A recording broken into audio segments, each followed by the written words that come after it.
குழந்தை சாவு கிடக்குது, நீங்களா என்ன சரைச்சுக்கிட்டு இருந்தீங்களா? என்ன ஐயர், நீங்களாவது ஆம்புலன்ஸ் கூப்பிட கூடாது?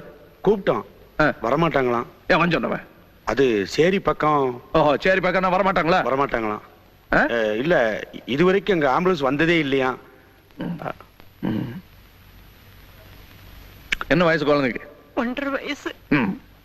இந்த குழந்தை சேர்த்தா கொடுப்பானே அந்த டாக்டர். ஏழைக்கு என்ன ஆனாலும் பரவாயில்ல, ஏழை உயிருக்கு அவ்வளவுதான் மதிப்பு இல்ல. என்ன ஆயிரம் இந்த ஆம்புலன்ஸ் வேலை என்ன இருக்கு? 40-50,000 ரூபா இருக்கும் ஒரு ஆம்புலன்ஸ். வாங்குறோம், 5 வாங்குறோம். 5 வாங்கி தாராவில் நிறுத்துறோம். நமக்கு தான் ஓடும். ஏழைங்க ஆம்புலன்ஸ் பணக்காரருக்கு ஓடாது. 5ன்னா 5 20 ஆகட்டும், வாங்குறோம். புரியுதா? உட்காருங்க. பரவாயில்ல, நீங்க